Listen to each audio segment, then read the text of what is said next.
بسم اللہ الرحمن الرحیم۔ السلام علیکم ورحمۃ اللہ وبرکاتہ۔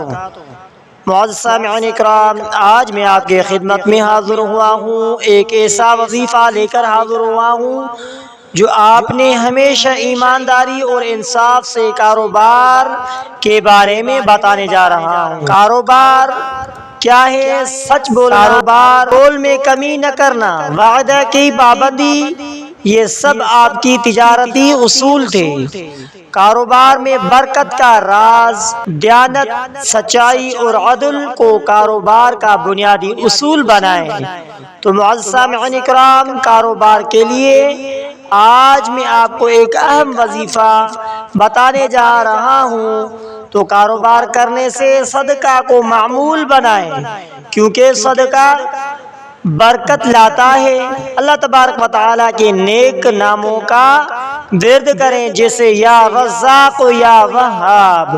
تو معزز سامعین اکرام، یا رزاق یا وہاب یہ کاروبار میں برکت دلاتا ہے۔ یہ اللہ تبارک و تعالیٰ کے دو صفاتی نام ہیں۔ جیسا کہ نبی کریم صلی اللہ علیہ وآلہ وسلم کے سنتوں کو اپنائیں، کیونکہ سنت کے مطابق تجارت میں ہمیشہ برکت ہوتی ہے۔ تو معزز سامعین اکرام، اگر آپ چاہیں تو میں آپ کو حضرت خدیجہ الکبریٰ رضی اللہ تعالی عنہا کے تجارت کے بارے میں تفصیلی مضمون یا ایک آسان تفصیلی مضمون بیان کر سکتا ہوں۔ کیا آپ حضرت خدیجہ الکبریٰ رضی اللہ تعالی عنہا کے معلومات میں دلچسپی رکھتے ہیں؟ جی ضرور، اگر آپ رکھتے ہیں تو چلتے ہیں حضرت خدیجہ الکبریٰ رضی اللہ تعالی عنہا کے کاروبار میں کس طرح برکت ہوتی ہے۔ اما خدیجہ الکبریٰ رضی اللہ تعالی عنہا کی زندگی اور کاروباری اصولوں سے کیا رہنمائی حاصل ہوتی ہے، تاکہ ہماری موجودہ دور کے کاروبار میں روحانیت اور برکت شامل ہو سکے۔ تو معزز سامعین اکرام، ام المؤمنین حضرت خدیجہ الکبریٰ رضی اللہ تعالی عنہا کا کاروبار صرف دنیا کمانے کے لیے نہیں تھا، بلکہ وہ اپنے مال کو نیکی، سچائی اور اللہ تبارک و تعالیٰ کی رضا کے لیے استعمال کرتی تھی۔ تو معزز سامعین اکرام، اپنے کاروبار کی نیت کو صاف منافع تک محدود نہ رکھیں، نیت کریں حلال رزق کمانے کا، نیت کریں دوسروں کو فائدہ پہنچانے کی، نیت کریں اللہ کے راہ میں خرچ کرنے کا۔ تو اعتماد اور خوش اخلاقی سے حضرت اما خدیجہ الکبریٰ رضی اللہ تعالی عنہا کا جو کاروبار تھا، اس کے طرف چلتے ہیں کہ اما خدیجہ الکبریٰ رضی اللہ تعالی عنہا کے کاروبار میں کس طرح فائدہ ہوا کرتا تھا، کس طرح نفع، کس طرح برکت ہوا کرتی تھی۔ رسول اللہ صلی اللہ تعالی علیہ وآلہ وسلم پر اعتماد کیا جب انہیں تجارت کے لیے بھیجا، آپ نے ان کی دیانت، حسن اخلاق و معاملہ فہمی کو دیکھ کر متاثر ہوئے۔ اپنے گاہک، ملازمین اور شراکت داروں سے بھروسے کا رشتہ قائم کریں۔ بد خلقی، جھوٹ یا دھوکہ تجارت کی برکت کو ختم کر دیتا ہے۔ تو معزز سامعین اکرام، جب بھی کاروبار کریں تو سچائی سے کاروبار کریں، تو انشاءاللہ برکت حاصل ہوگی۔ کاروبار کرنے سے اس کی کفالت و سخاوت کریں۔ حضرت اما خدیجہ الکبریٰ رضی اللہ تعالی عنہا اپنا سارا مال رسول اللہ صلی اللہ علیہ وآلہ وسلم اور اسلام کی خدمت میں پیش کر دیا، اور اللہ تبارک و تعالیٰ نے ان کے مال میں ایسی برکت دی کہ قیامت تک ان کا ذکر خیر باقی رہا۔ تو معزز سامعین اکرام، جتنا زیادہ آپ اللہ کے راستے میں خرچ کریں گے، اتنا زیادہ اللہ تبارک و تعالیٰ آپ کو عطا کرے گا، یعنی رزق میں برکت حاصل ہوگی۔ زکوٰۃ اور صدقات کو وقت پر ادا کریں، کیونکہ یہ فرض ہے۔ تو معزز سامعین اکرام، کاروبار میں محنت اور حکمت کیا ہے؟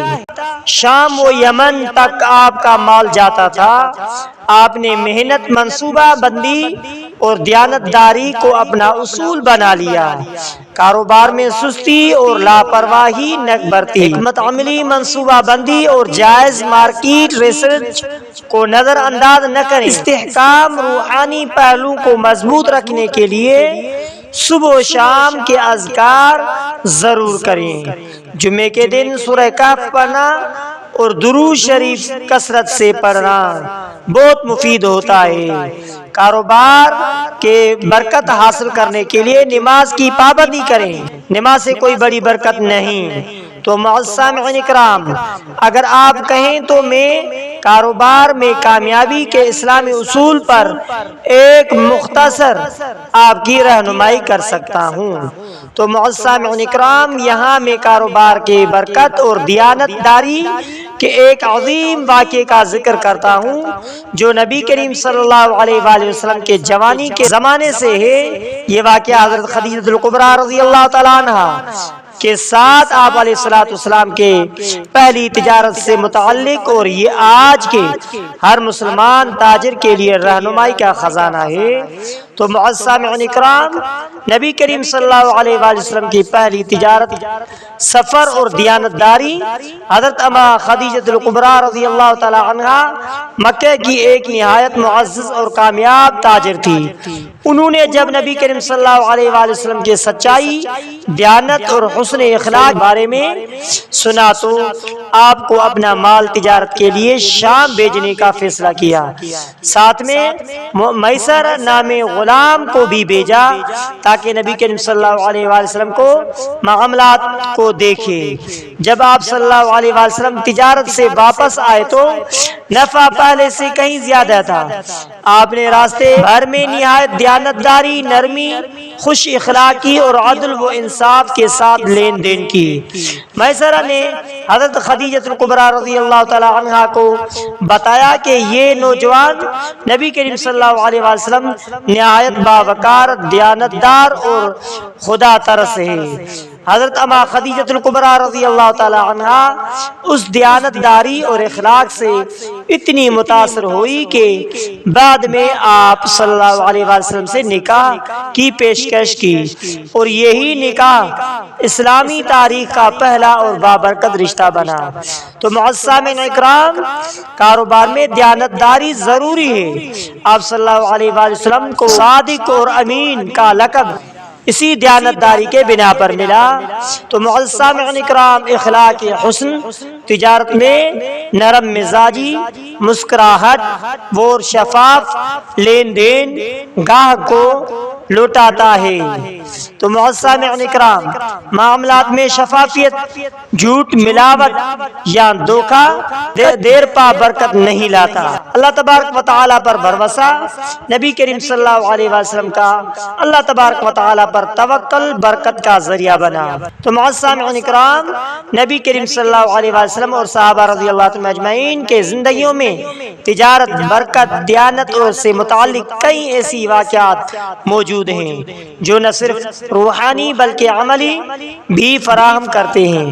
یہاں ایک اور بہت اہم اور اس سے حاصل ہونے والے 5 عملی اصول پیش کیے جا رہے ہیں۔ واقعہ حضرت عمر رضی اللہ تعالیٰ عنہ اور بازار کی نگرانی۔ حضرت عمر بن خطاب رضی اللہ تعالیٰ عنہ جب خلیفہ بنے تو وہ مدینہ کے بازار کا ذاتی طور پر معائنہ کرتے تھے۔ وہ دیکھتے کہ تاجر درست تول رہے ہیں یا نہیں، جھوٹ تو نہیں بولتے، ملاوٹ تو نہیں کرتے۔ ایک مرتبہ انہوں نے ایک شخص کو دیکھا جو بازار میں تجارت کر رہا تھا مگر دینی تعلیم سے ناواقف تھا۔ حضرت عمر رضی اللہ تعالیٰ عنہ نے فرمایا، جو شخص ہمارے مارکیٹ میں کاروبار کرے اور دین کا فہم نہ رکھتا ہو، ہم اس کو یہاں تجارت کی اجازت نہیں دیں گے۔ تو معزز سامعین اکرام، کاروبار کرنے کے لیے، کاروبار میں برکت حاصل کرنے کے لیے علم، دین، تجارت ساتھ ساتھ ضروری ہے۔ صرف منافع کمانا کافی نہیں، حلال و حرام کی تمیز ضروری ہے۔ تو معزز سامعین اکرام، کاروبار معاملات کا خود جائزہ لیں دن کے اختتام پر اپنے آپ سے سوال کریں، کیا آج میں نے جھوٹ تو نہیں بولا؟ کیا کسی کا حق تو نہیں مارا؟ کیا میں نے وقت پر نماز پڑھی؟ حضرت عمر رضی اللہ تعالیٰ عنہ کے دور میں تاجر صرف پیسہ نہیں کماتے تھے بلکہ وہ رب کی رضا بھی کماتے تھے۔ وہ کاروبار میں ذکر الہی، نماز کی پابندی اور صدقہ کو اہم سمجھتے تھے۔ اگر آپ روزانہ اس وظیفے کو پڑھنے کا معمول بنا لیں تو انشاءاللہ کاروبار میں رزق حلال، برکت اور سکون نصیب ہوگا۔ اللہم اکفنی بحلالک عن حرامک واغننی بفضلک عمن سواک۔ اللہم اکفنی بحلالک عن حرامک واغننی بفضلک عمن سواک۔ اللہم اکفنی بحلالک عن حرامک واغننی بفضلک عمن سواک۔ اے اللہ مجھے اپنے حلال رزق سے کفایت دے اور اپنے فضل سے غیروں سے بے نیاز کر دے۔ اگر آپ چاہیں تو میں آپ کو ان واقعات اور وظائف کے متعلق خوبصورت انداز میں اور رہنمائی دے سکتا ہوں۔ تو معزز سامعین اکرام، کاروبار میں برکت حاصل کرنے کے لیے یا رزاق یا وہاب، یا رزاق یا وہاب کا ورد کرتے رہیں اور اس کے ساتھ صدقہ دیتے رہیں، خیرات کرتے رہیں، چاہے ایک لقمہ ہی کیوں نہ ہو۔ تو معزز سامعین اکرام، درود شریف کثرت سے پڑھیں۔ آپ بھی ہمارے ساتھ ایک مرتبہ درود شریف پڑھ لیجئے۔ اللہم صلی علی محمد وعلی آل محمد کما صلیت علی ابراہیم وعلی آل ابراہیم انک حمید مجید۔ اللہم بارک علی محمد وعلی آل محمد کما بارکت علی ابراہیم وعلی آل ابراہیم انک حمید مجید۔ اللہم صلی علی محمد وعلی آل محمد کما صلیت علی ابراہیم وعلی آل ابراہیم انک حمید مجید۔ اللہم بارک علی محمد وعلی آل محمد کما بارکت علی ابراہیم وعلی آل ابراہیم انک حمید مجید۔ تو معزز سامعین اکرام، یا رزاق یا وہاب کا ورد کم سے کم یا رزاق یا وہاب، یا رزاق یا وہاب کم سے کم صبح اور شام ایک تسبیح ضرور پڑھ لیا کریں۔ تو معزز سامعین اکرام، آخر میں آپ سے ایک ریکویسٹ ہے کہ اگر آپ نے ہمارے اسلامک وظائف ٹی وی چینل کو سبسکرائب نہیں کیا ہے تو آپ ہمارے اسلامک وظائف ٹی وی چینل کو سبسکرائب کر لیجئے اور بیل آئیکن والے بٹن پر کلک کریں۔ ہو سکے تو اس ویڈیو کو صدقہ جاریہ سمجھ کر شیئر کرنا مت بھولیے۔